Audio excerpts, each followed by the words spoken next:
the alley has the accent fins. As you can see, you guys are still working on the elevator shaft.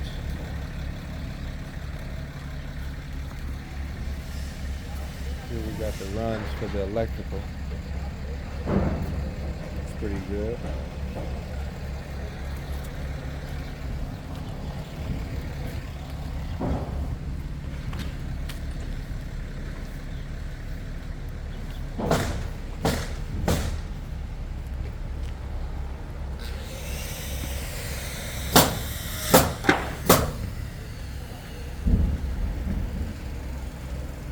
How you doing, boss?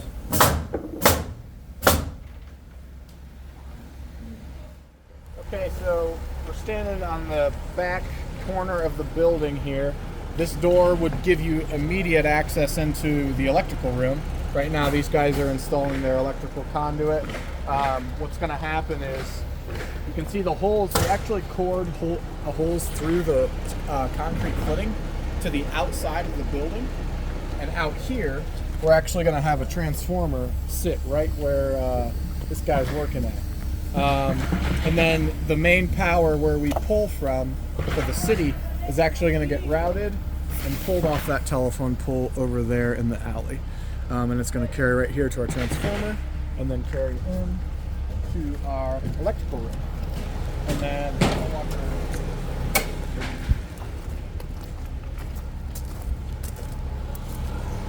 so this is the 2x4s are kind of the designation of where this electrical room is going to kind of sit.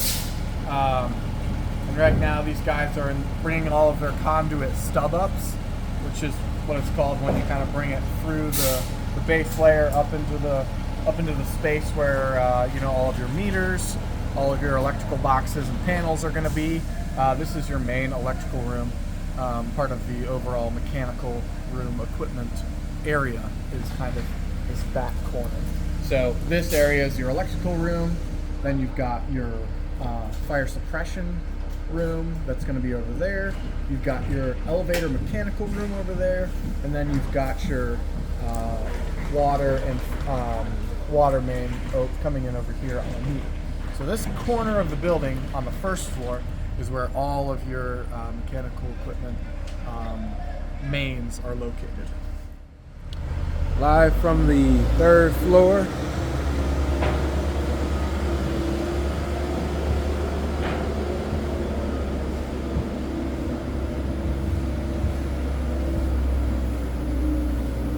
And most of the sheathing has been done. So we're really close to being dry fitted for the season. Really close. We still got a little sunlight coming in, but for the most part, lots of progress has been made over the past week or so. Got a little insulation sprayed on the steel columns.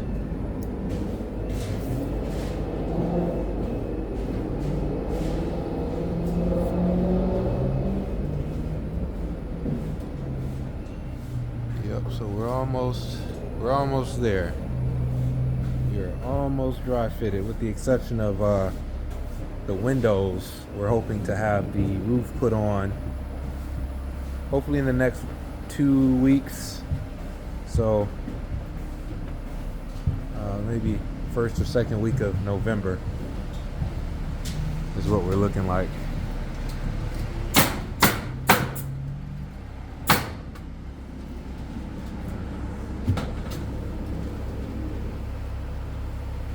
Doing his thing on the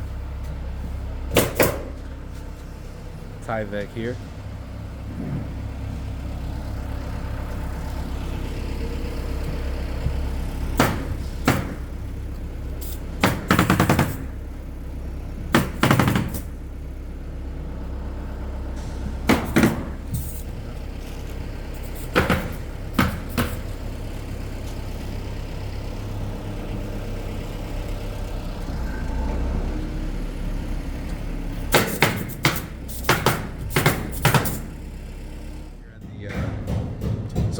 little bit of time to finish the sheeting and the truss installation on the third floor because they were waiting on a couple of brackets that just came a few days ago.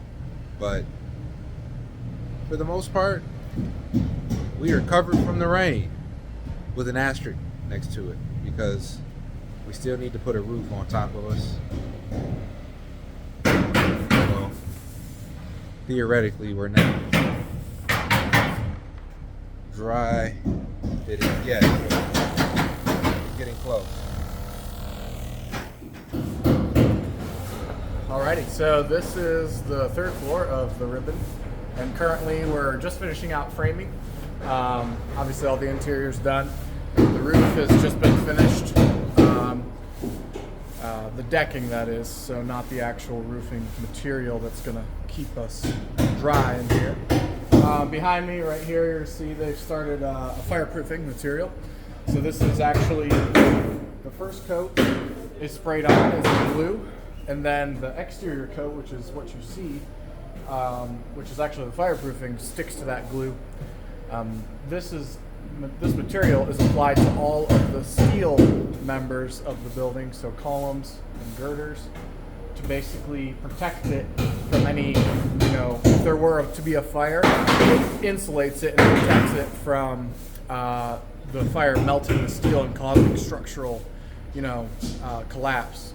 So it kind of slows that down if there were to be a fire. So they spray glue on at first. Yes. So this isn't just one mixture. Correct. I'm trying to look. I don't think there's anything right now. They usually spray the glue and then they spray the second coat on right away, just so that it, sticks. No problems. Gotcha. Right now, you can kind of hear the nail gun going off. They're basically wrapping the entire building in a building wrap. Kind of insulates it, but also keeps the wood dry until we start putting our exterior finishes on the building. So, and then the framers right now are going through all 3 floors and doing any minor fixes that needs to be done. That includes, tying the walls into the trusses, make sure and everything's just really buttoned up, really tight, and all put together with no loose members. Above here, you'll see this is a special type of drywall. It's actually called Den's glass. But it helps to give us our fire rating between walls, and also here you'll see this is actually a hallway, and so that Den's glass is installed between the demising walls, which is our walls in each unit. So this is a hallway again, and these are walls that separate the units from the hallway. That Den's glass is a fire rating to keep the, if there was a fire either in that room or in the hallway, it keeps it from going into, the hallway, or keeps it contained, basically. Gotcha. And that is installed in between your structural members, which is why you see it actually carries up into the top of the roof area. Right above you, the plywood is actually the roof area. So that's it for Flux City Weekly episode 24. A few things that happened that I wasn't able to capture this week. We had quite a few visitors come by and check the site out, as well as last week too. Shout out to Chris, Ingrid, Drake for stopping by and walking the site last week. But even this week we had a number of people that stopped by, Philip, Bobby, a number of other folks that Travis walked the site with me. Really appreciate that, and really hoping to motivate others to kind of get to a point where they're tackling larger projects. So another thing that happened this week, we did have individuals from a property management company come by, as we have 18 units, and technically 18 units is something that I feel confident in my ability to manage, but at the same time I would rather have a property management company come in and do that for me in order to provide more time and opportunity for me to take my focus, and instead of having it baked into this one project or property, I can utilize that time to look for other deals, look for other opportunities, help other individuals who are looking to develop their projects, help communities with regard to idolization of what they may want to do with the projects that they may own. If I had to property manage this project, it would take away from that ability to be able to do so in an effective manner. So had the property management company come by, walk the site, they were excited, of course, but at the end of the day, that is the route we're going with this project. We're going to have somebody else manage the project for us. We also had a meeting with City Council, and one of the things that we ended up needing to do for this project was to convert our abatement from an OPRA to a PA-210. And so an OPRA is a tax abatement for rehabs here in the city. And so if I were rehabbing a property, the OPRA is an abatement that lasts up to 12 years, whereas a PA-210 is a 10-year abatement, but those PA-210 abatements are for both rehabs and new construction. So my assumption was that this project was going to be a rehab. We had every intention to save a number of the walls that was basically the old bank that we're redeveloping. And once we started doing our demolition, it turned out that the engineer pointed out the old walls would not support the structure and the extra levels that we were adding to the rest of the project. And so the engineer told us that we needed to demo the entire building. So once we ended up having to do that, now our OPRA is obsolete, and now we in turn are needing to retract that and basically get a PA-210 put in its place. So learning experience, and once again, we had every intention to kind of have the rehab of this property, but it wouldn't have worked out the way we wanted it to. And so we had a city council meeting today, and it went pretty well. We had a number of questions from the council members regarding our project. We also had a lot of individuals that called into the city council meeting provide a bit of encouragement, words of encouragement and support of the project. And these are individuals that I've never met before, for the most part, or individuals calling into the city council meeting for other concerns and quotes and recommendations that they wanted to put on record. So for residents of the city that don't necessarily live in the district that I'm developing within, still providing that word of encouragement and support, it means a lot to me, because we've worked pretty hard to try our best at making sure the people that we're building for and the communities that we're building within understand that we're doing it for them, right? We're really trying our hand at making sure that we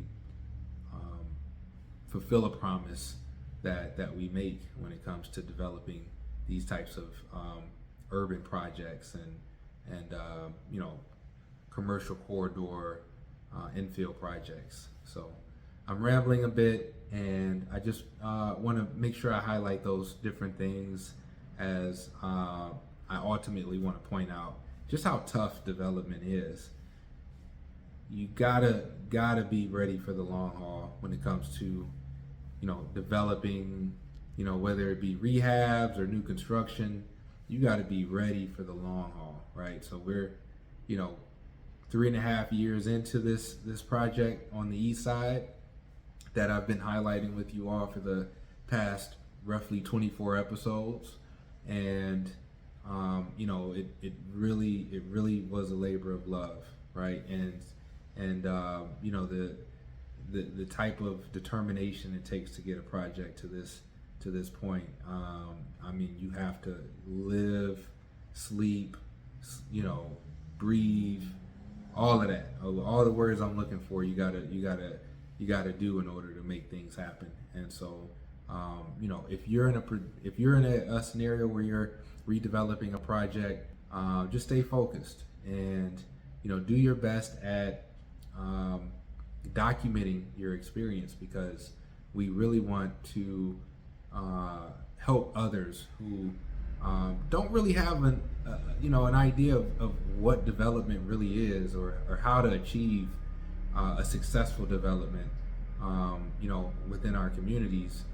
We want to do our best at giving the game to the next person, so it makes it easier for that next developer to be able to execute and stand up a project of their own. So, you know, if you're an aspiring or you know, an emerging or an up and coming developer that is working on a project and you're watching this video, do your best at documenting everything that you're going through in order to, once again, help others that are coming behind you understand just how difficult it is, but how possible it is to achieve where we're at right now.